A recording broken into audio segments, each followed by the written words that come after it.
Dan Tuhan memperdengarkan suaranya di depan tentaranya. Pasukannya sangat banyak dan pelaku firman-Nya kuat.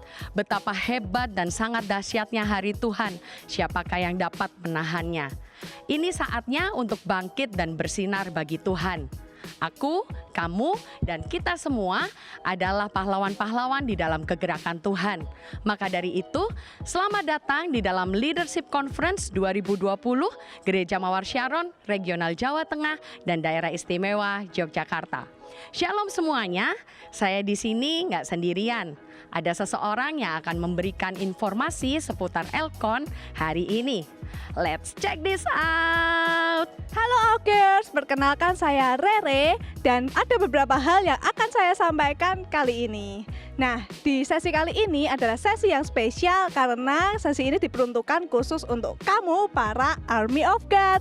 Di sesi hari ini kita akan mengikuti dua sesi yang powerful, awesome, bombastis, dan debunk.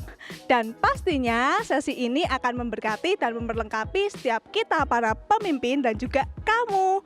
Iya, kamu yang bakalan jadi pemimpin. Nah, tanpa berlama-lama lagi, yuk kita siapkan hati supaya kita bisa mengikuti sesi sampai akhir dengan fokus. Dan jangan lupa ya, siapkan catatan supaya kita bisa mencatat poin-poin penting yang ada pada sesi kali ini. Sekian informasi kali ini. Enjoy the session and God bless you. Pastor Anita Veronica adalah asisten gembala GMS Regional Jawa Tengah dan DIY. Seorang wanita pemberani yang memiliki semangat untuk memenangkan jiwa-jiwa terhilang dan pemuritan. Sejak remaja aktif dalam penjagaan jiwa di sekolah dan kampus, baik melalui KKR maupun penginjilan pribadi. Memiliki kerinduan yang sangat besar untuk membangkitkan ribuan pemimpin, membuatnya berfokus kepada pemuritan, pelatihan, dan mentoring kepemimpinan. Mari kita sambut Pastor Anita Veronica. Halo para peserta Elkon di mana saja Anda berada, saya percaya firman Tuhan ini bagi Anda. Dan mari kita sama-sama dibangkitkan jadi pemimpin-pemimpin yang luar biasa, amin. Oke, hari ini saya akan berikan judul para penerus mandat Kristus. Kalau di firman Tuhan ini adalah murid-murid Kristus, 12 rasul. Tapi bagi masa kita yang sekarang ini itu siapa? Itu adalah kita. Saya dan kamu sekalian, kalian semuanya. Oke, kita buka sama-sama di Matius pasal yang ke-16. Kita mulai dari ayat yang ke-13. Matius pasal yang ke-16 ayat yang ke-13. Oke, kita baca bersama-sama ya. Setelah Yesus tiba di daerah Kaisarea Filipi, ia bertanya kepada murid-muridnya, kata orang, siapakah anak manusia itu? Nah, kita mau belajar dulu, ini apa yang terjadi. Jadi sebelum peristiwa ini, ada peristiwa-peristiwa di mana Yesus menyembuhkan orang buta di Betsaida. Kemudian menyembuhkan orang tuli. Nah, setelah proses penyembuhan itu, setelah terjadi mujizat kesembuhan di mana-mana, pada saat itu Yesus pergi ke daerah Kaisarea. Di sana daerah Kaisarea ini adalah tempat di mana bukan orang-orang Yahudi. Jadi jelas kenapa Yesus pergi ke sana, berarti bukan dalam tujuan pelayanan. Bukan dalam tujuan berkhotbah atau dalam tujuan untuk pelayanan mendoakan orang dan sebagainya. Tapi pada saat itu waktu khusus spesial di mana Yesus pergi, istilahnya spend time begitu bersama dengan murid-muridnya. Karena kenapa? Begini, pada masa saat itu, masa penderitaan dan kematian Yesus ketika peristiwa itu sudah dekat. Jadi masa itu adalah masa yang sangat berarti untuk apa? Untuk Yesus bisa ambil waktu dekat dengan murid-muridnya dan menyampaikan hal yang berharga, taruh fondasi di hidup para murid. Nah, kalau Anda baca di sini sebenarnya pengakuan Petrus yang luar biasa itu ada dalam 3 kitab Injil. Di Injil yang lainnya, di Lukas juga ada, di Markus juga ada. Tapi khusus yang ini itu mencatat ada spesifik, yaitu tentang apa? Pengakuan Petrus beserta dengan reward atau upahnya. Nah, pengakuan Petrus atau reward atau upah yang didapat dari Petrus ini itu lahir dari apa? Dari kepercayaannya si Petrus kepada Allah. Jadi oleh sebab itu orang muda jangan pernah iri lihat hidup orang lain misalnya begini. Wah, mereka hidup seenaknya saja. Mereka jatuh bangun dalam dosa. Loh kok saya ini harus hidup sungguh-sungguh, jangan iri. Karena kenapa? Kepercayaan kita itu ada reward, ada upahnya. Hal yang kita kerjakan, kesungguh-sungguhan kita kepada Tuhan itu ada reward, ada upahnya. Dan yang melihat adalah siapa? Adalah Allah. Nah sama juga dengan pengakuan Petrus, itu ada reward, ada upahnya. Yang lahir dari mana? Pengakuan ini lahir dari kepercayaannya kepada Allah. Nah sedangkan di masa itu juga ada pihak lain yaitu orang-orang Farisi dan ahli-ahli Taurat, itu mereka adalah menuntut kepada Yesus, saya minta tanda, mana mujizat. Bahkan mereka menolak keras, mereka menolak Yesus. Karena kenapa? Karena itu lahir dari ketidakpercayaan mereka. Nah pada masa itu saya mau ceritakan dulu daerah Kaisarea ini, di mana tempat di mana mereka berada pada saat itu begini. Herodes Agung itu membangun kuil yang paling modern pada saat itu untuk menghormati kaisar.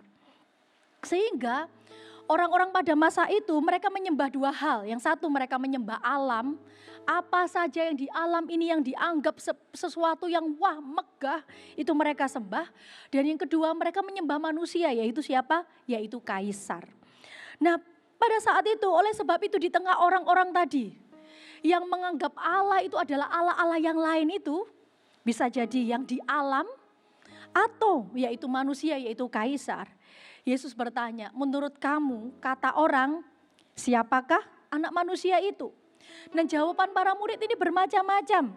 Di ayat ke-14 yuk kita baca. Jawab mereka, ada yang mengatakan Yohanes Pembaptis, ada juga yang mengatakan Elia, dan ada pula yang mengatakan Yeremia atau salah seorang dari para nabi. Nah, bagi orang lain Yesus itu adalah nabi. Salah satunya adalah siapa? Yeremia. Yang kalau Anda baca tentang Alkitab, di Alkitab tentang Yeremia, di masanya loh. Yeremia itu tidak dihargai sebagai nabi di masa selama hidupnya. Tapi pada masa itu ketika Yesus mengatakan ini, dia dianggap sebagai salah satu nabi terbesar. Dan bagi orang-orang juga pada masa itu Yesus adalah siapa? Yohanes Pembaptis. Loh, padahal jelas loh ada Yohanes Pembaptis. Kok Yesus dianggap Yohanes Pembaptis? Orang-orang ini adalah orang-orang yang buta tentang Kristus. Mereka tidak mengenal Kristus Sang Mesias yang sebenarnya. Tapi bagi Yesus, ya bagi orang lain mungkin. Yesus melihat orang lain menganggap mungkin Yesus itu tidak dikenal oleh mereka. Yesus mungkin tidak berharga bagi mereka. Yesus mungkin diolok-olok bagi mereka. Tapi ingat, yang itu bagi Yesus tidaklah penting. Karena kenapa? Bagi Yesus yang penting adalah bagaimana respon kita para murid tentang siapakah Yesus. Oleh sebab itu, kita anak-anak Tuhan seharusnya kita adalah murid-murid Kristus yang sejati. Katakan sama-sama dengan saya, murid-murid Kristus yang sejati. Jadilah murid Kristus yang sejati. Ayat 15, lalu Yesus bertanya kepada mereka, oke, kata orang siapa aku ini, tetapi apa katamu siapakah aku ini? Nah buat Yesus kata orang lain tadi yang berbagai macam, oke terserah mereka anggap, karena kenapa? Mereka buta akan Kristus. Mereka tidak mengenal dekat akan Kristus, tapi ini jawaban ini yang Yesus tunggu. Apakah Yesus itu tidak tahu isi hati murid-murid? Apakah Yesus itu tidak tahu dalam pikiran mereka? Yesus tahu. Yesus dapat membaca hati mereka, tapi dia suka mendengar apa yang mereka katakan yang lahir dari keyakinan mereka, keluar dari mulut mereka. Itulah sebabnya jawaban dari Petrus ini disambut Yesus dengan sukacita. Karena kenapa? Mereka sudah mengenalnya, mereka sudah tahu akan dia. Oleh sebab itu, yang pertama tadi jadilah murid Kristus yang sejati. Tapi jangan stop berhenti di situ. Yang kedua adalah bertumbuhlah dalam pengenalan dan kedekatan dengan Allah.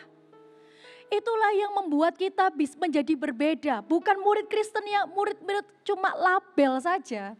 Atau status saja, atau jabatan saja.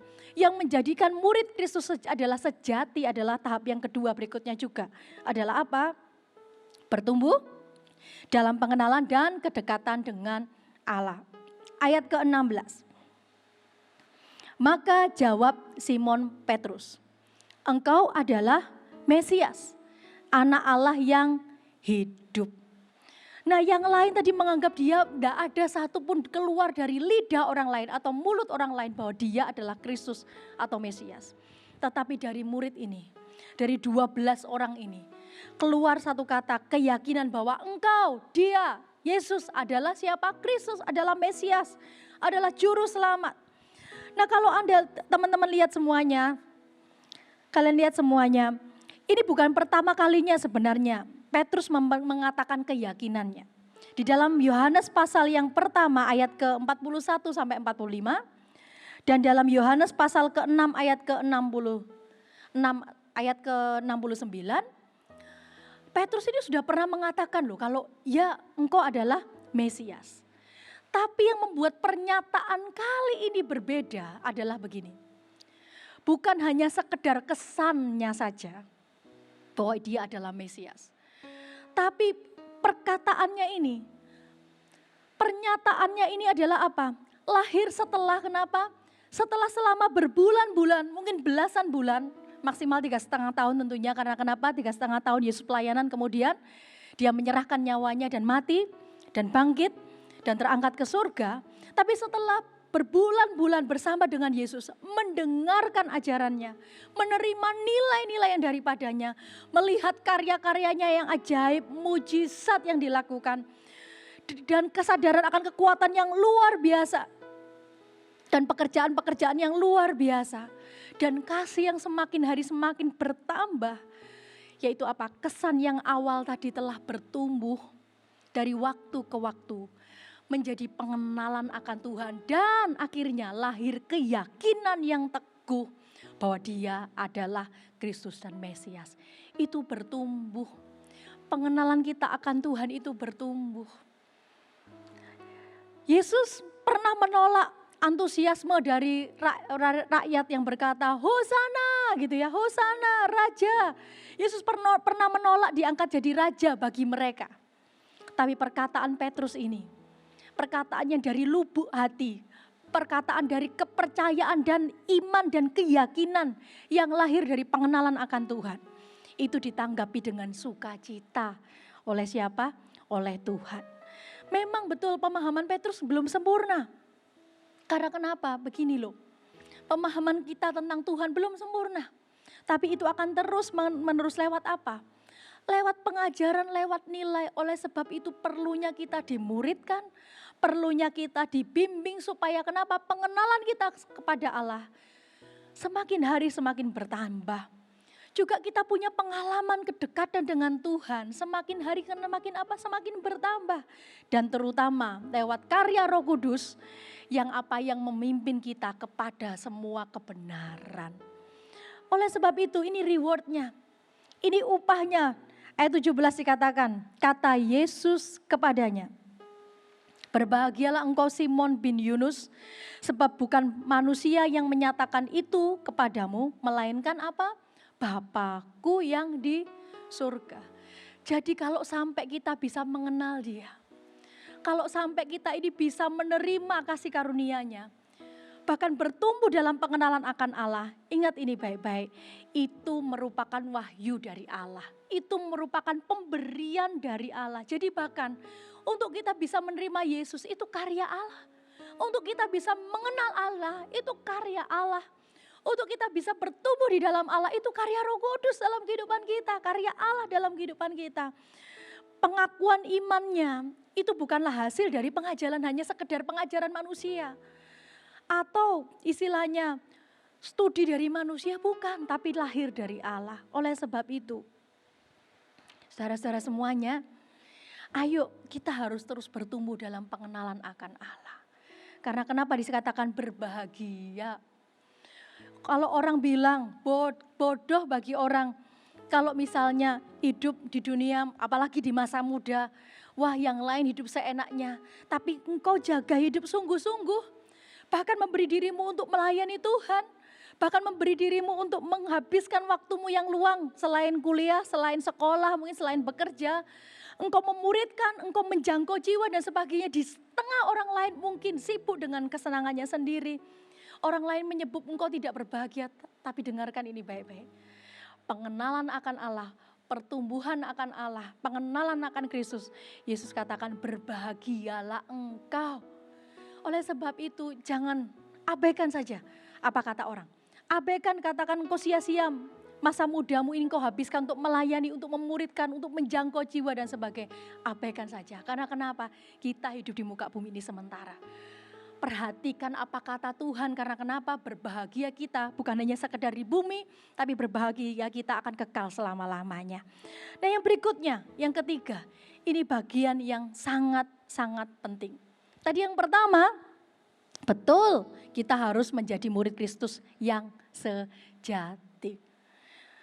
Yang mengikut Tuhan dengan sungguh-sungguh, yang menjadikan kehendak Kristus menjadi kehendak kita. Yang kita mau sungguh-sungguh melayani Dia dengan sungguh-sungguh. Yang kedua, kita harus bertumbuh dalam pengenalan akan Allah. Tapi yang ketiga, ini juga penting, yaitu menerima kepercayaan Allah. Itu reward kita, itu upah kita. Sama juga seperti itu reward Petrus. Setelah Yesus katakan berbahagia engkau Simon, Yesus tidak berhenti sampai di situ. Dia lanjutkan berbahagia, kenapa? Karena ada upah di bumi ini juga yang menantinya. Upah itu apa? Ayo baca sama-sama ayat yang ke-18. Dan aku pun berkata kepadamu, engkau adalah Petrus. Dan di atas batu karang ini aku akan mendirikan jemaatku. Dan alam maut tidak akan menguasainya. Nah, perkataan Yesus ini itu bukan lagi tentang dirinya saja. Tapi perkataannya ini tentang apa? Tentang pekerjaannya yang akan berlanjut, tentang otoritas, tentang panggilannya yang akan diberikan kepada gerejanya. Bagi kepada siapa? Pertama dimulai kepada para rasul, kemudian dimulai kepada siapa? Kita, gerejanya. Para rasul tidak sempurna. Bahkan sebelum Yesus memilih 12 murid ini, Yesus berdoa kepada siapa? Bagi orang-orang yang tidak sempurna ini. Tapi kepada orang yang tidak sempurna ini, kepada Petrus juga kepada kita. Coba kalau Anda baca di Alkitab, Petrus itu banyak kekurangannya loh. Banyak enggak sempurnanya. Tapi Allah, Kristus mau bersedia membangun gerejanya. Dan di situ kalau Anda baca di Alkitab, menetapkan Petrus sebagai apa? Sebagai salah satu, sebagai batu fondasinya. Nah oleh sebab itu dari sini, kalau Anda lihat Tuhan itu bersedia. Tuhan itu mau bermitra dengan orang yang tidak sempurna, bekerja sama. Begini loh, kalau biasanya orang yang kalau mau bekerja sama buat proyek besar, pasti dong dilihat latar belakangnya apa, kemampuannya bagaimana. Tuhan itu kan maha tahu, jelas-jelas secara latar belakang, jelas-jelas secara kemampuan manusia. Petrus atau kita yang tidak sempurna ini tidak bisa memenuhi kualitas atau standar untuk membangun gerejanya. Gerejanya ini bukan hanya gedung. Gerejanya ini bicara soal sekumpulan orang-orang percaya, jemaatnya. Nah kalau dilihat dari secara hitung-hitungan yang orangnya tidak sempurna ini, seharusnya tidak bisa dipercayai. Perkara yang besar, perkara yang luar biasa. Tapi Kristus hari itu memberikan otoritas kepada Petrus untuk mendirikan jemaatnya. Karena kenapa? Karena begini, Yesus adalah pembangun bangunan. Yesus menentukan kapan dan di mana dan bagaimana bangunan itu berdiri atau diangkat. Yesus adalah sumber dari semua aktivitas dalam bingkai yang membingkai bangunan, yaitu kita, gerejanya. Yesus adalah sumber semuanya. Oleh sebab itu ketika Yesus menetapkan, dia tidak sekedar hanya menetapkan. Tapi dikatakan apa? Ada otoritas, ada kuasa yang menyertainya. Gak heran, sekalipun kalau Anda baca di Alkitab, Petrus berulang kali hampir gagal. Petrus dikatakan dia menyangkal Yesus sebanyak 3 kali. Petrus juga yang sempat putus asa dan kembali kepada pekerjaannya setelah dia gagal. Yesus mendatanginya secara personal dan memberikan tawaran kembali kepadanya. Bawa kembali kepada panggilan, kepada mandat, yaitu kenapa? Untuk membangun gerejanya. Dikatakan Petrus, gembalakanlah domba-dombaku. Itu kesempatan kembali diberikan kepadanya. Kenapa? Tuhan itu konsisten.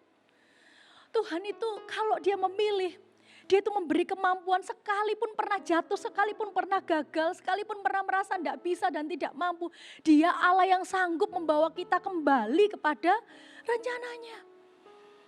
Dan kalau Anda baca di 10 pasal dalam Kisah Para Rasul, kalau teman-teman baca, itu menunjukkan sungguh loh Petrus itu adalah fondasi di mana batu-batu pertama yaitu jemaat Kristus, orang-orang Kristen diletakkan. Dia adalah kepala atau pemimpin dari kerasulan yang diakui. Dia adalah pemimpin dari gereja yang diakui baik orang Yahudi maupun bukan Yahudi di dalam gereja kekristenan di awal-awal. Karena kenapa? Karena itu memang yang Tuhan tetapkan, dia sebagai pioner, dia sebagai orang yang pertama mendirikan jemaatnya. Dan dikatakan alam maut tidak menguasainya. Maksudnya begini, sejak saat itu ada kepercayaan yang Tuhan berikan yaitu apa? Menjadi penata layan yaitu apa? Gerejanya. Dan kunci ini diberikan, kunci-kunci kerajaan Allah diberikan kepada siapa? Kepada Petrus. Maksudnya apa? Yaitu begini, ayat ke-19, kunci kerajaan surga itu apa? Yang keempat tadi, jadilah, tadi setelah Anda tadi menjadilah murid Kristus, bertumbuh dalam pengenalan akan Tuhan, kemudian tadi yang ketiga menerima kepercayaan Allah, dan yang keempat hari ini adalah ini, jangan berhenti hanya menerima kepercayaan Allah, jadilah mentor atau pemimpin rohani yang bertanggung jawab. Sama seperti Petrus. Di ayat 19 dikatakan begini, kepadamu akan kuberikan kunci kerajaan surga. Apa yang kau ikat di dunia ini akan terikat di surga, dan apa yang kau lepaskan di dunia ini akan terlepas di surga. Jadi begini, Petrus itu bukan hanya ditetapkan untuk menjadi orang yang mensupport saja, enggak loh. Tapi Petrus ini dia dikasih pelayanan. Dikatakan memegang kunci kerajaan surga adalah begini. Dia itu menjadi pemimpin yang memberikan keputusan, yang punya otoritas dan punya wibawa. Nah sama juga dengan kita. Setelah kita jadi murid Kristus yang sejati, kemudian kita bertumbuh, kita menerima otoritas atau kepercayaan yang datangnya dari Allah. Jangan lupa, ada satu masa di mana kita ini dipilih sama Tuhan jadi pemimpin, membimbing orang lain. Untuk apa? Untuk gini loh, kita ini memberikan keputusan atau mengarahkan keputusan-keputusan itu yang keputusan yang bukan sembarangan. Dan fungsinya begini, dikatakan mengikat dan melepas. Dikatakan di ayat ke-19 tadi, kepadamu akan kuberikan kunci kerajaan surga. Apa yang kau ikat di dunia ini akan terikat di surga, dan apa yang kau lepaskan di dunia ini akan terlepas di surga. Maksudnya begini, apa mengikat dan melepas di sini? Ini sama sekali begini, kita tidak punya kuasa dalam hal soal pengampunan dosa. Dalam soal pengampunan dosa yang punya kuasa itu adalah Tuhan saja. Kita tidak bisa mengatakan istilahnya begini, yang berhak untuk bisa punya kuasa untuk mengampuni dosa, itu bukan kita. Tapi ungkapan kata mengikat dan melepaskan itu begini, dalam kehidupan kita sehari-hari, dalam teknisnya begitu, mengikat itu artinya kita bisa melarang. Melepas itu artinya kita bisa mengizinkan. Di zaman dulu, guru-guru atau pemimpin-pemimpin rohani, atau pemimpin-pemimpin yang punya pengetahuan akan firman, akan Taurat Allah, itu seperti Musa pada zaman dulu, orang-orang tuh datang, ya umat itu datang berkumpul dan berkata begini, ini masalahnya begini, atau raja zaman dulu, keputusannya bagaimana. Nah sama juga kita sebagai pemimpin-pemimpin rohani, kuasa itu, otoritas itu dipercayakan kepada kita. Yaitu apa? Yaitu begini, kita ini diminta untuk membantu, ya, menasehati, sehingga mereka dapat memutuskan, boleh enggak ya saya melakukan ini. Tugas itu ya pertama kali diberikan kepada pemimpin-pemimpin gerejanya pada masa itu buat Petrus, ayat ini kan buat Petrus. Tapi ingat, di masa sekarang ini, Petrus-Petrusnya, yaitu adalah orang-orang yang ditunjuk sebagai pemimpin-pemimpin rohani, itu bukan hanya pendeta-pendeta saja. Bukan hanya ciri-cirinya 12 orang saja, bukan. Tetapi otoritas ini diberikan kepada engkau, diberikan kepada saya juga. Untuk apa? Untuk begini, untuk mengikat dan melepaskan di bumi dan di surga. Maksudnya begini, untuk mereka bisa memutuskan, ketika kita ini memutuskan sesuatu itu memiliki otoritas, memiliki kuasa. Dan itu diberikan kepada kita. Sehingga begini, nasihat kita, itu loh kalau mereka dengarkan, kalau orang-orang itu dengarkan apalagi nasihat ini, nasihat yang sesuai dengan firman Allah tentunya. Dari orang-orang yang takut akan Allah, itu bisa menyelamatkan hidup loh. Menyelamatkan hidup maksudnya begini, bisa membuat orang tadi misalnya, ada orang yang mau bunuh diri. Ada orang yang dia sudah putus asa. Ternyata ketemu dengan Anda para pemimpin-pemimpin rohani yang bersedia membimbing, menasehati, menguatkan. Akhirnya apa? Dia bisa mengambil keputusan untuk tidak jadi loh. Bisa membantu mengubahkan kehidupan orang. Oleh sebab itu, jangan pernah sia-siakan ini. Ini kepercayaan dan tidak boleh disia-siakan untuk atau tidak boleh digunakan untuk kepentingan diri sendiri. Gunakan otoritas ini untuk apa? Untuk kerajaan surga, hal kerajaan Allah saja. Itu kepercayaan bagi kita. Oleh sebab itu jangan pernah anggap remeh kepemimpinan yang Tuhan percayakan dalam hidupmu. Jangan pernah anggap remeh kepercayaan yang Tuhan berikan dalam kehidupanmu. Mari yuk jadi pemimpin-pemimpin yang bertanggung jawab. Jadilah mentor-mentor rohani yang bertanggung jawab. Begini, saya tutup dengan kalimat ini. Nasihat dan teguran para pemimpin yang takut akan Allah. Nasihat dan teguran yang sesuai dengan firman Allah. Jika dapat diresponi dengan baik oleh orang-orang yang kita muridkan. Atau orang-orang yang terhilang yang mau meresponi dengan baik. Itu akan bisa membawa orang mengambil keputusan untuk diselamatkan. Itu akan bisa mendorong seseorang untuk bisa bertumbuh secara rohani. Jadi kalau kita memberikan nasihat, kalau kita memberikan teguran, ingat ini, cek yang pertama, hidup kita takut akan Allah atau tidak. Yang kedua, apa yang kita sampaikan itu sesuai dengan firman Allah atau tidak. Jika nasihat dan teguran yang kita berikan dari orang yang takut akan Allah, yaitu kita sebagai pemimpin rohani, dan itu sesuai dengan firman Allah, itu bisa mengubahkan kehidupan orang dan mendorong orang mengalami pertumbuhan rohani. Sebenarnya orang yang menemukan pemimpin yang takut akan Allah, orang yang menemukan pemimpin yang perkataannya itu adalah perkataan-perkataan yang sesuai dengan firman Allah, perkataan-perkataan yang bijaksana. Orang-orang yang punya pemimpin demikian adalah orang-orang yang sangat diberkati. Berarti sangat diberkatilah orang-orang di sekeliling Anda. Jika kalian semua, jika saya dan Anda, kita semua punya kualitas seperti itu. Jadilah apa? Jadilah pemimpin yang takut akan Allah. Dan setiap nasihat, teguran yang kita ucapkan itu sungguh-sungguh sesuai dengan firman Allah. Mari jadilah murid Kristus yang sejati. Mari kita bertumbuh dalam pengenalan akan firman Allah. Marilah kita sungguh-sungguh, ayo kita terima bersedia memiliki kepercayaan Allah. Dan jadilah pemimpin-pemimpin rohani yang dipakai oleh Tuhan. Mari kita berdoa.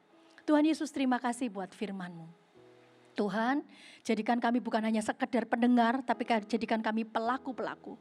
Hamba berdoa untuk para peserta Elkon dimanapun mereka berada, di dalam nama Tuhan Yesus. Tuhan, jadikan mereka murid-murid Yesus yang sejati, jadikan mereka adalah pemimpin-pemimpin yang diurapi, yang takut akan Tuhan dan melahirkan banyak pemimpin-pemimpin dimanapun mereka berada. Materekan di dalam nama Tuhan Yesus.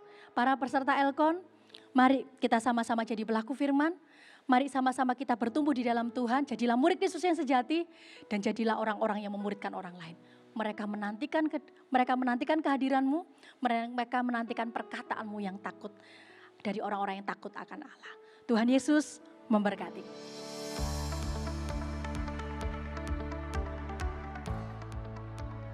Pastor Margaret Wu yang dikenal dengan sebutan Kak Mac menyelesaikan sarjana musik di Amerika dan menjadi seorang music educator. Kak Mac kembali ke Indonesia dan kemudian meresponi panggilannya pada tahun 2010 di dalam menggembalakan anak-anak selama 6 tahun. Kegerakan kebangunan rohani terjadi pada anak-anak dan kegerakan itu terus Tuhan kerjakan sampai saat ini. Sejak tahun 2016, Kak Meg menggembalakan anak-anak muda di gereja Mawar Sharon, yaitu Army of God. Bersama dengan suaminya Wiki Ang, mereka rindu melihat anak muda yang bertumbuh kuat dalam Kristus, berbuah dalam kehidupan mereka, dan membawa dampak yang signifikan dimanapun mereka berada. Mari kita sambut Pastor Margaret Wu. Di sesi ini saya akan menyampaikan tentang bagaimana memimpin dengan urapan di Leaders Conference yang dihadiri oleh pemimpin-pemimpin. Dan kita mau lihat kalau misalnya orang melakukan sesuatu, ada perbedaan dengan orang yang bernyanyi dengan penyanyi yang punya urapan. Beda pengkhotbah dengan pengkhotbah yang diurapi. Beda juga pemimpin dan pemimpin yang diurapi. Kalau Anda diminta memilih, pastinya Anda akan memilih menjadi pemimpin yang diurapi. Bukan hanya sekedar pemimpin yang menjalanin job description atau harapan-harapan dari orang yang ada di atas lagi. Atau hanya menyelesaikan tugas. Dan waktu kita dipilih jadi pemimpin, pasti Anda juga merasa bahwa ada beban yang Tuhan taruh di hati, ada kerinduan ya untuk membawa berkat, untuk menginspirasi, untuk membantu orang lain. Karena kepemimpinan itu bukan tentang diri sendiri. Kita dipilih dan kita diurapi itu pun untuk orang lain. Jadi kita harus mengerti yang artinya pemimpin yang diurapi itu pemimpin yang mengalami proses seperti apa. Gimana sih supaya waktu memimpin itu enggak berasa seperti dituntut dan punya pressure, tapi bisa memimpin dengan enjoy karena disertai dengan pengurapan dari Tuhan ya. Jadi saya lihat kalau di perjanjian lama khususnya di perjanjian lama urapan itu dilambangkan dengan minyak. Jadi kalau misalnya raja yang diurapi itu dituang minyak di atas kepalanya oleh nabi dan hamba Tuhan. Dan di Mazmur pasal yang 133 ayat yang 2 kita tahu ada firman Tuhan yang berbunyi, bak urapan di kepala Harun yang kejanggut dan jubahnya turun, yaitu minyak yang mengalir dari kepala Harun sampai kepada janggut, sampai kepada jubah dan turun sampai ke lantai. Dan kalau kita ngomong tentang minyak, itu adalah bentuk liquid, bentuk cairan yang kalau cairan itu kita alirkan, maka cairan itu akan berkumpul di bawah gitu loh. Akan berkumpul, namanya gravitasi ya. Barang aja kalau jatuh itu pasti ke bawah. Apalagi cairan menetes dan tergenang dengan jumlah yang banyak itu di bawah. Dengan ilustrasi ini saya melihat Harun itu adalah seorang pemimpin. Waktu minyak di kepalanya itu mengalir sampai ke janggutnya, kemudian jubahnya dan turun ke bawahnya. Tuhan itu mau urapan kita sebagai seorang pemimpin itu bukan dicicipi dan dinikmati oleh diri kita sebagai pemimpin. Tapi urapan yang dikasih Tuhan yaitu minyak itu mengalir sampai ke bawah. Ke bawah itu artinya sampai kepada orang yang dipimpin. Jadi urapan yang Tuhan kasih bukan untuk kita, tapi urapan yang Tuhan kasih itu untuk orang lain. Kita dipilih oleh karena orang lain. Kita diurapi karena orang lain membutuhkan. Kalau Anda sedang mendengarkan sesi ini, saya percaya banget Anda adalah orang yang menginginkan. Anda adalah orang-orang yang menantikan untuk Tuhan urapi lebih lagi. Gimana caranya untuk diurapi lebih? Kalau di perjanjian lama berbicara tentang minyak yang adalah urapan, itu bukan minyak sembarangan. Di Keluaran ada disebut bagaimana Tuhan kasih caranya membuat minyak itu dengan sangat detail. Coba kita lihat yuk di Keluaran pasal yang ke-30 ayat yang ke-34 mengenai ukupan yang kudus. Keluaran 34 ya ayatnya ya. Berfirmanlah Tuhan kepada Musa, ambillah wangi-wangian yakni getah damar, kulit lokan dan getah rasa malah wangi-wangian itu serta kemenyan yang tulen, masing-masing sama banyaknya. Semua ini haruslah kau buat menjadi ukupan suatu campuran rempah-rempah seperti buatan seorang tukang campur rempah-rempah, digarami, murni dan kudus. Sebagian dari ukupan itu haruslah kau giling sampai halus, dan sedikit daripadanya kau letakkanlah di hadapan tabut hukum di dalam kemah pertemuan, di mana aku akan bertemu dengan engkau. Haruslah itu maha kudus bagimu. Dan tentang ukupan yang harus kau buat menurut campuran yang seperti itu juga, janganlah kau buat bagi kamu sendiri. Itulah bagian untuk Tuhan yang kudus bagimu. Orang yang akan membuat minyak yang semacam itu dengan maksud untuk menghirup baunya haruslah dilenyapkan dari antara bangsanya. Dari Keluaran pasal yang ke-30 ini saya bacakan tadi ayat 34 sampai kepada 38. Ada kata yang meloncat, yang menarik. Waktu Tuhan kasih petunjuk yang detail banget. Rempah-rempahnya seperti apa. Dan kemudian dibuatnya seperti caranya apa. Ukurannya sama-sama masing. Nah, satu kata yang menarik ini meloncat, yaitu janganlah, saya lihat dulu ya sebentar ya. Ayat yang ke-36. Sebagian dari ukupan itu haruslah kau giling sampai halus. Kau giling sampai halus. You crushed it. Dan waktu dikatakan kau giling sampai halus, Tuhan berbicara di hati saya. Seorang pemimpin yang diurapi, hidupmu itu akan digiling, diproses sama Tuhan sampai halus. Rempah-rempah ini waktu digiling, waktu di-crush, maka dari rempah-rempah itu akan keluar minyak yang terbaik. Minyak yang akhirnya dijadikan minyak urapan. Dikatakan lagi di Keluaran yang 30 ini, selain daripada kata yang melompat ya, digiling. Ada lagi nih dikatakan, minyak yang kau buat itu janganlah kau buat bagi kamu sendiri. Ya kan? Kemudian ayat selanjutnya bilang, orang yang bermaksud menghirup baunya, yaitu untuk dirinya sendiri, akan dilenyapkan dari antara bangsanya. Minyak urapan ini untuk dipakai Tuhan untuk orang lain. Kita diberikan kekuatan dan dipilih menjadi pemimpin untuk orang lain.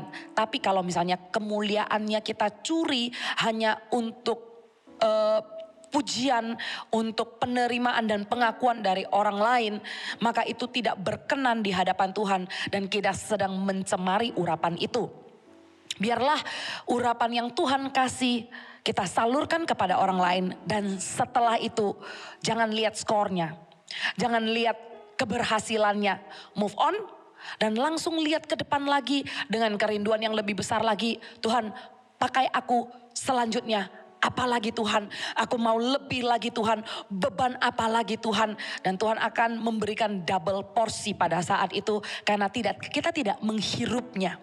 Karena kita tidak membuatnya untuk diri sendiri. Jadi ingat ya, jangan lihat skornya, jangan mencicipi keberhasilannya, mencuri kemuliaannya, karena sewaktu itu di-crush semua dan Anda mengalami terobosan, mengalami kemenangan di dalam pemakaian Tuhan. Tuhan punya kemenangan yang lebih besar lagi untuk orang lain, bukan untuk diri kita sendiri. Dan juga di perjanjian baru, kalau di perjanjian lama urapan ini dilambangkan dengan minyak, dibuat dengan cara yang begitu khusus, dengan cara yang begitu detail ya. Nah, di perjanjian baru berbeda lagi urapan yang dipakai untuk orang-orang yang Tuhan pilih. Kita lihat sama-sama ya di Lukas pasal yang keempat, ayat yang 18 dan 19. Lukas pasal 14 ayat yang ke-18 dan 19. Ya.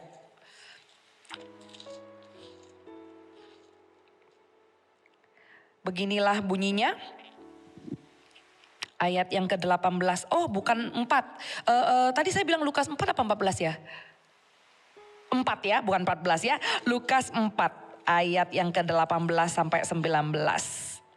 Roh Tuhan ada padaku, Oleh sebab ia telah mengurapi aku untuk menyampaikan kabar baik kepada orang yang miskin, dan ia telah mengutus aku untuk memberitakan pembebasan kepada orang-orang tawanan dan penglihatan bagi orang-orang buta, untuk membebaskan orang-orang yang tertindas, untuk memberitakan tahun rahmat Tuhan telah datang.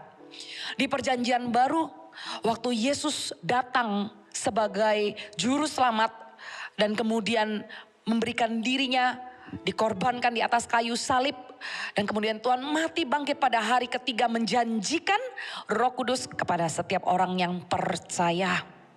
Dan Roh Kudus diberikan kepada setiap orang yang meminta. Dan di perjanjian baru, Roh Kudus ini adalah pengurapan. Roh Tuhan yang dicurahkan itu adalah pengurapan untuk orang-orang percaya. Karena kita telah diperdamaikan dengan Allah Bapa di surga. Dan Roh Kudus dijanjikan, Roh Kudus yang lebih dekat dengan kita dibandingkan apapun. Kita tahu Yesus yang mati untuk kita di atas kayu salib, menyelamatkan kita, itu memberikan pribadi yang begitu berharga dalam hidup kita. Dan pribadi ini bernama Roh Kudus. Roh Kudus yang senantiasa melihat waktu kita bangun, waktu kita tidur, waktu kita ada di ruangan yang gak ada orangnya, melakukan apapun yang orang gak lihat, Roh Kudus ada bersama denganmu. Dan itulah pengurapan bagi hidup orang percaya. Saya harap Anda mengerti arti urapan ini. Urapan ini bukanlah tentang hamba Tuhan yang punya pelayanan dan punya jam terbang dan kemudian mempraktekkannya dengan wujud manifestasi orang-orang yang dijamah Tuhan. Tapi saya ingin Anda mengerti dengan sangat simple bahwa setiap orang percaya adalah orang yang diurapi. Setiap orang percaya yang menghargai Roh Kudus, roh yang lembut, roh yang dijanjikan kepada orang-orang yang percaya dan menjaganya dengan baik, maka orang itu adalah orang yang berjalan di dalam pengurapan. As simple as that, as simple as that. Anda yang mendengarkan ini pun, Anda adalah orang-orang yang diurapi. Tapi perlu dijaga, saudara, perlu dijaga.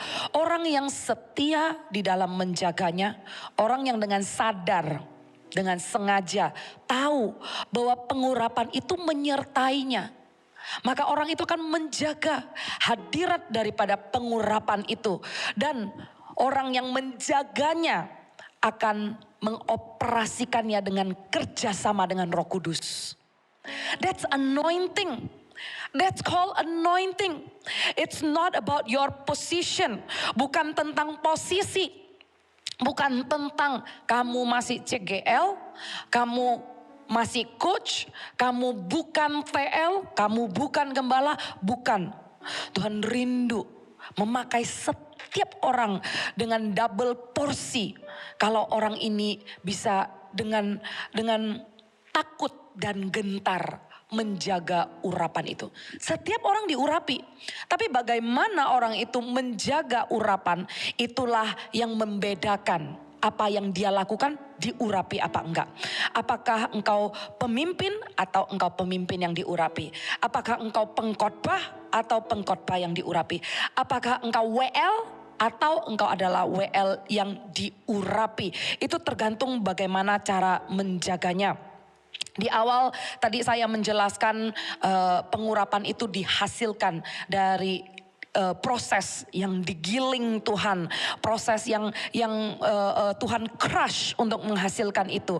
Di perjanjian baru ini saya ingin mengajarkan bagaimana berjalan di dalam pengurapan itu, bagaimana diaktifasi di dalam pengurapan itu. Karena Roh Tuhan yang ada di dalam kita itu akan membuat kita melakukan apa yang kita tidak bisa lakukan. Wow, that's amazing. Anda akan melihat bagaimana Roh Tuhan bekerja memampukan Anda melakukan apa yang tidak bisa Anda lakukan. Dan salah satu halnya saya mau katakan itu adalah influence. Itu adalah influence, sebuah pengaruh. Jadi pengaruh itu tidak tergantung hanya dari apa yang Anda bisa lakukan. Bukan melulu tentang do, sibuk melakukan ini dan itu. Tapi kalau yang namanya pengaruh, influence, itu melewati tempat.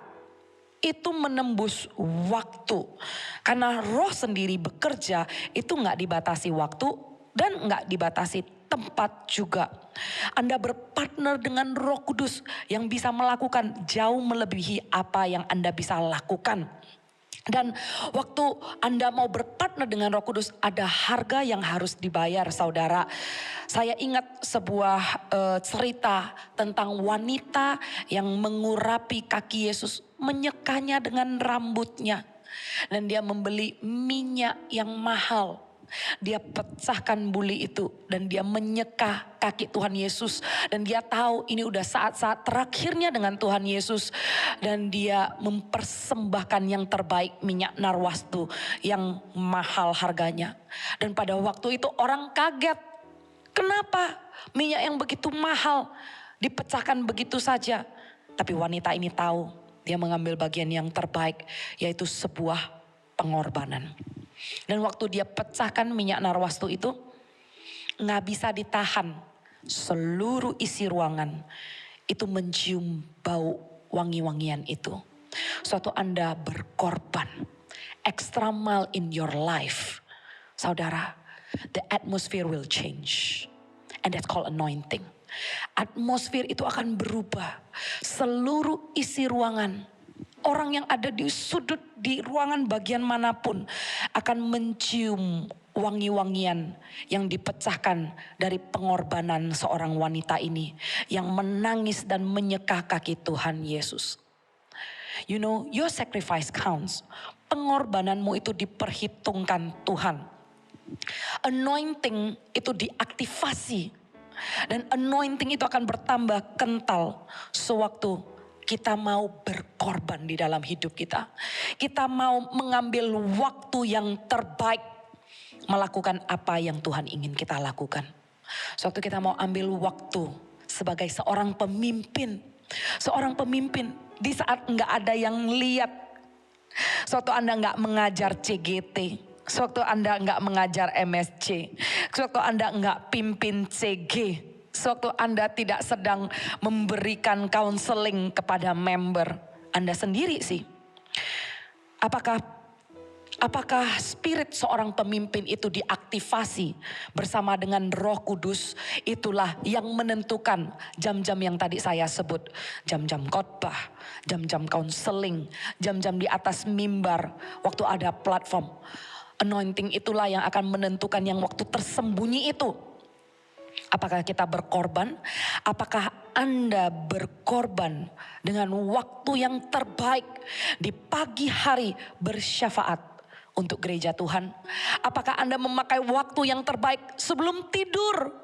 You give your rest and your night. Dan mengambil waktu untuk mengangkat syafaatmu atas member-member CG. Atas jemaat Tuhan. Atas pergumulan-pergumulan jemaat Tuhan. Atas kebutuhan-kebutuhan mereka. Apakah Anda berdiri di tempat yang lebih tinggi? Are you standing in a higher ground? And you plead your prayer in the presence of God. And you cry for them. And then you say, God, these are your people.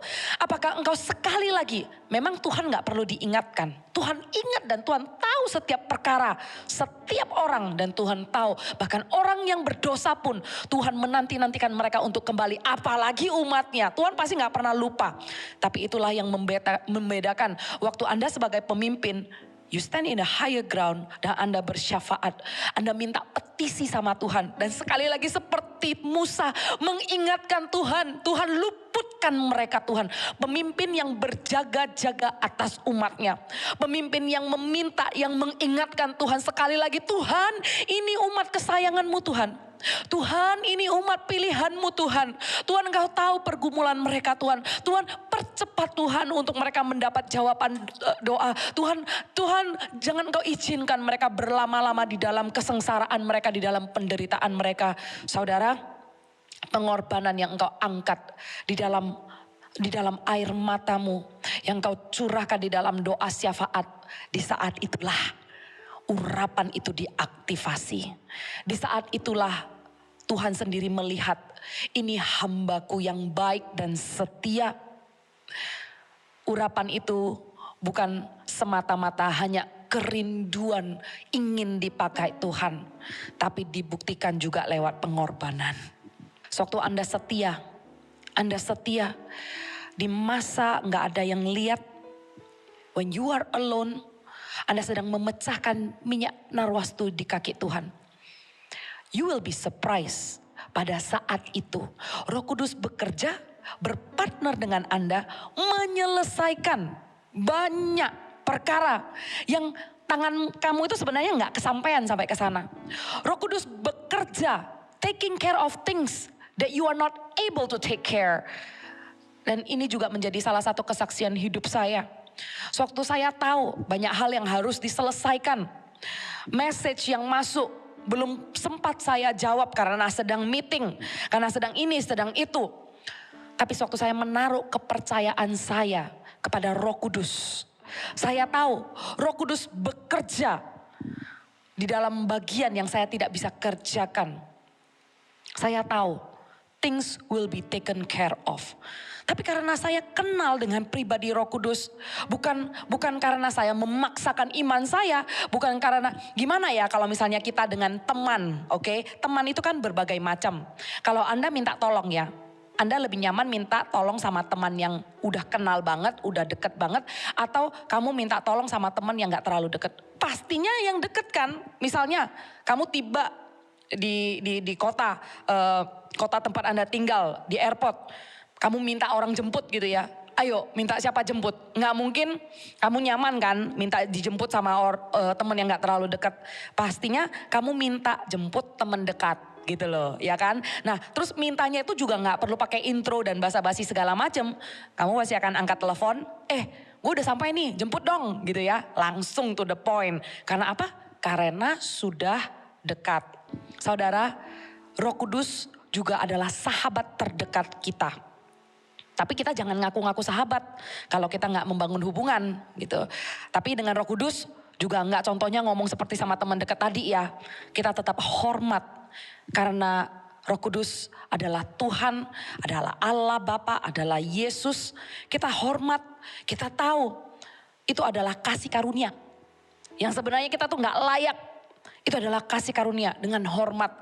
Dengan kita menghargai dan kita menjaga hubungan kita dengan Roh Kudus, maka Roh Tuhan yang ada padamu itulah yang mengurapi kamu. Nah, dengan ini diaktifasi, apa yang Anda harus lakukan? Di Lukas pasal yang keempat tadi kita baca. Roh Kudus yang mengurapimu meminta untuk kita menyampaikan kabar baik kepada orang-orang miskin. Dan ia mengutus kamu untuk memberitakan pembebasan kepada orang-orang tawanan dan penglihatan bagi orang-orang buta. Untuk membebaskan orang-orang yang tertindas. Untuk memberitakan tahun rahmat Tuhan telah datang. Pemimpin, jangan terperangkap di dalam program. Pengurapan Tuhan dan Roh Tuhan yang dicurahkan padamu hanya untuk satu tujuan. Hanya untuk satu tujuan. Yes, training is good. Yes, program is good. Materi-materi yang menambahkan wawasan kita, it's all good, it's all good. Tapi satu hal, nggak berhenti di sana. Waktu kita punya wawasan itu, let's say kita training orang, itu pun untuk orang yang kita training menyelamatkan jiwa yang tersesat. Apapun yang kita lakukan, apapun yang kita ajarkan, bahkan pemimpin sendiri pun tetap harus melakukannya. Yaitu memberitakan tahun rahmat Tuhan. Yaitu menceritakan kabar baik kepada orang-orang yang miskin jiwanya. Kepada orang yang masih tertekan. Kepada orang yang masih terbelenggu. Make sure leaders, we are not captured. Kita nggak terperangkap di dalam program-program yang ada di gereja. Kita tidak terperangkap di dalam kata ministry.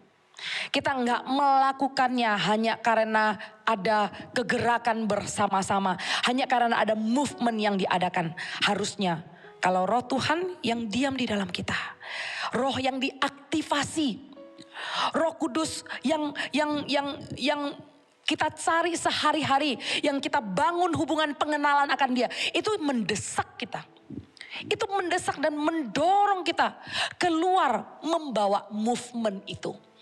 Anda sendirilah yang adalah movement itu. Anda sendirilah yang ada momentum itu. Bukan panitia. Bukan pemimpin-pemimpin yang ada dalam tim. Tapi Anda sendiri adalah movement bersama dengan Roh Kudus. Anda akan membawa atmosfer kerajaan surga di keluarga Anda. Bersama dengan Roh Kudus, Anda akan membawa atmosfer hadirat Tuhan di tempat kerja.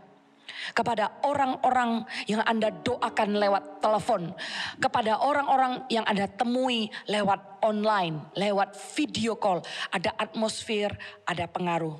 Khususnya saya berbicara kepada coach. Anda harus masuk di dalam pengurapan ini, bukan lagi pengurapan orang percaya. It's not the leper's anointing, karena ada 3 macam anointing. Anda harus masuk di dalam pengurapan yang berbicara tentang pengaruh yang melewati ruang dan melewati waktu. Karena coach nggak bisa hadir di setiap CG, setiap pertemuan. Anda harus menilik dan gantian satu persatu. Nah, gimana dong kalau saat ini Anda bisa hadir di CGA dan nggak bisa hadir di CGB? Di saat itulah urapan berbicara. Pengaruh Anda ada di sana. Anda minta supaya Roh Kudus mengambil bagian di mana Anda tidak bisa mengambil bagian di dalamnya. Bekerja sama, berpartner dengan Roh Kudus. Influence yang Anda bawa bukan cuma di CGA, B, C. Tapi coach yang ada 15 CG, ada 20 CG. Tidak ada yang mustahil. Karena Roh Kudus bisa bekerja dengan luar biasa. Amin, amin. Dan waktu orang-orang beroperasi di dalam anointing ini, saya sampai kepada bagian yang terakhir. Awal-awal saya membagikan anointing ini perlu di-crush, digiling sampai minyaknya keluar. Kemudian dibutuhkan sebuah pengorbanan di dalam mengaktifasi anointing ini. Berjalan bersama dengan Roh Kudus di dalam hubungan yang pribadi, pengorbanan yang diberikan. Dan yang terakhir, urapan ini harus diperbaharui setiap hari. Your anointing got to be fresh every day. Every day. Tidak bisa berjalan dengan pengurapan yang lama. Memimpin kalau sudah lama, Anda tidak bisa mengatakan, ini salah satu hari Minggu lagi. This is just another Sunday. This is just another CG. Apalagi bagi orang yang sudah sering melakukannya, berhati-hatilah untuk tidak terjebak dalam rutinitas. Kamu sudah tahu bagaimana caranya berkhotbah. Kamu sudah tahu bagaimana caranya WL.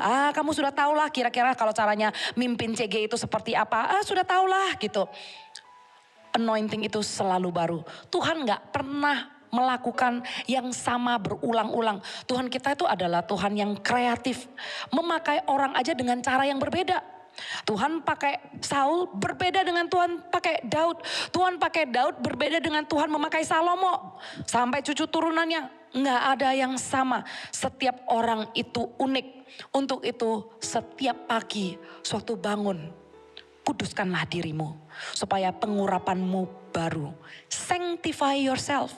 Masuk hadirat Tuhan dengan membasuh diri kita. Meminta sekali lagi arahan pengampunan Tuhan. Nggak ada yang tersembunyi. Nggak ada yang tidak dilihat Tuhan. Memimpin tidak boleh memakai jubah pride. Nggak boleh memakai jubah ego. Bagaimana kerendahan hatimu waktu awal-awal jadi pemimpin, mudah ditegur, mudah dikasih masukan. Sampai hari ini, sudah berapa tahun pun Anda jadi pemimpin. Evaluasi dan minta Tuhan yang tilik. Tuhan, apakah hatiku masih sama seperti yang dulu? Apakah aku masih mudah diajar Tuhan? Atau jangan-jangan aku sudah mengenakan jubah pride. Aku aku sudah punya ego yang susah dikikis, yang orang sudah gak bisa deketi, yang orang udah gak bisa kasih masukan. Kalau ada tanda-tanda seperti itu, belum terlambat untuk sekali lagi koyakkanlah hatimu. Katakan, Tuhan ampuni aku, supaya Anda tidak jatuh lebih dalam lagi. Awal-awal gejalanya pemimpin menjadi insecure. Awal-awal gejalanya pemimpin menjadi kehilangan jati diri adalah ego dan pride. Yang gak bisa ditegur, gak bisa diajar, gak bisa dikasih masukan, dan selalu mau terlihat baik. Itu adalah gejala yang sangat bahaya. Semakin dini terdeteksi, maka semakin dini Anda bisa meminta Tuhan bebaskan Anda, dan anointing ini akan Tuhan perbaharui lagi. Setiap hari punya anointing yang baru. You learn something? Yes? Amin, amin.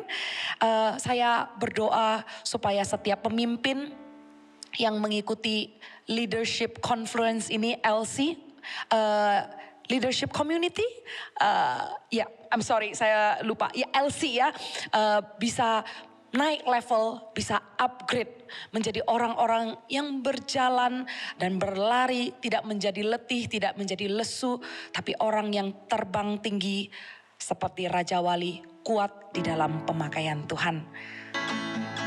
Haleluya, haleluya, haleluya. Dan kami percaya Roh Kudus yang tinggal di dalam diri setiap orang percaya akan terus berkarya. Jagalah roh itu dengan hati-hati, dengan takut dan gentar. Dimanapun engkau berada dan apapun yang engkau lakukan, Dia menyertaimu, Dia memberikanmu kemenangan. Thank you Tuhan, kami materaikan sesi ini. Kami materaikan kebenaran ini, tancapkan di loh hati kami Tuhan. Kami mengucap syukur, dan setiap leader-leader ini siap dipakai Tuhan dan berjalan dengan urapan. Dan mereka disebut sebagai pemimpin yang diurapi. Dalam nama Tuhan Yesus kami berdoa, kami mengucap syukur. Sama-sama katakan, amin. Wow, luar biasa banget. Dari 2 sesi yang sudah kita dengarkan hari ini, saya pribadi sangat-sangat diberkati. Dan hati ini membara dengan api kegerakan. How about you, Re? Bener Pol, Cik, rasanya aku tuh pengen more and more. Tapi sayang ya hari ini kita harus udahan dulu. Bener, dan gak nyangka kita sudah melalui 4 sesi yang begitu luar biasa. Jangan lupa besok di channel YouTube yang sama dan di jam yang sama, yaitu pukul 18.30 waktu Indonesia Barat, kita akan berjumpa lagi secara online di dalam Elkon hari yang kedua. Dan pastinya sesi besok akan semakin memperlengkapi dan membakar hati setiap kita. Oh iya Ci, kan kita semua udah dapat nih workbook Elkon. Nah terus gimana tuh Ci? Nah, selain sebagai panduan, workbook itu juga akan dipergunakan di hari-hari mendatang sebagai bahan diskusi. Untuk teknisnya akan dijelaskan oleh para TL dan oleh para coach di kemudian hari. Oh, biar setiap materi yang kita peroleh hari ini nggak menjadi sia-sia dan bisa kita aplikasikan ya. Keren banget ya, Ci. That's right. Oke deh teman-teman, sebelum kami berdua undur diri, mari arahkan tanganmu ke depan dan mari kita berdoa. Bapak yang baik, terima kasih buat penyertaan-Mu di sepanjang sesi hari ini. Tuhan, aku berdoa di dalam nama Tuhan Yesus memberkati setiap benih firman-Mu dan setiap benih pengajaran yang sudah dibagikan supaya benar-benar jatuh di tanah hati yang terbaik, sehingga setiap jemaat AOG, pemimpin-pemimpin di AOG tumbuh menjadi pemimpin yang luar biasa dipakai Tuhan di dalam nama Tuhan Yesus. Selain itu kami juga berdoa, pertemukan kami juga secara online di esok hari, di Elkon hari yang kedua. Tuhan, berdoa buat setiap pembicara yang ada dan berdoa buat setiap Army of God di dalam nama Tuhan Yesus, supaya kami juga mempersiapkan dengan hati yang haus dan lapar. Terima kasih Tuhan, aku mengucap syukur. Lanjutkan kasih karunia-Mu di dalam kehidupan setiap jemaat AOG dimanapun mereka berada.